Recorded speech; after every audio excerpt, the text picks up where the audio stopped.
Hello friends, അപ്പോൾ നമ്മൾ ഇന്ന് വന്നിരിക്കുന്നത് നബിദിന ഒരു ഡേ ആയിട്ടാണ്. അതിന്റെ വ്ലോഗ് ഫുള്ള് നിങ്ങൾ കാണണം. അപ്പോൾ നമുക്ക് പോയാലോ.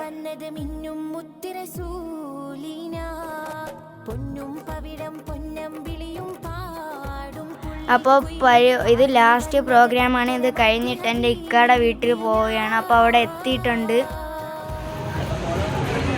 പിന്നെ അവിടുത്തെ ഘോഷയാത്ര ഒത്തിരി താമസിച്ചു. അപ്പോൾ ഏറ്റവും ഫ്രണ്ടിരിക്കുന്ന എൻ്റെ മൂത്ത ഇക്കായാണ് ആ ബാനറും പിടിച്ചുകൊണ്ട് നിൽക്കുന്നത്. പിന്നെ ഇത്രയും മുട്ടായും ഇത്രയും ജ്യൂസും ഒക്കെയാണ് കിട്ടിയത്. പിന്നെ നേരെ ഫുഡ് കഴിക്കാൻ പോയി. ഹേ ഫ്രണ്ട്സ്, അപ്പോൾ ഇന്നത്തെ വീഡിയോ ഇത്രയൊക്കെ ഉള്ളൂ. ഒരു കാര്യം ഇവിടെ കാണിച്ചോട്ടെ. നമ്മുടെ നബിദിന പരിപാടിക്ക് ഇപ്പോൾ കിട്ടിയതാണ് ഈ 4 ഉണ്ട് ഫ്രണ്ട്സ്. അപ്പോൾ 2 ഫസ്റ്റും 2 സെക്കൻഡും ഇട്ടത്. അപ്പോൾ ഇന്നത്തെ വിശേഷമൊക്കെ ഇത്രയുള്ളൂ. Bye by.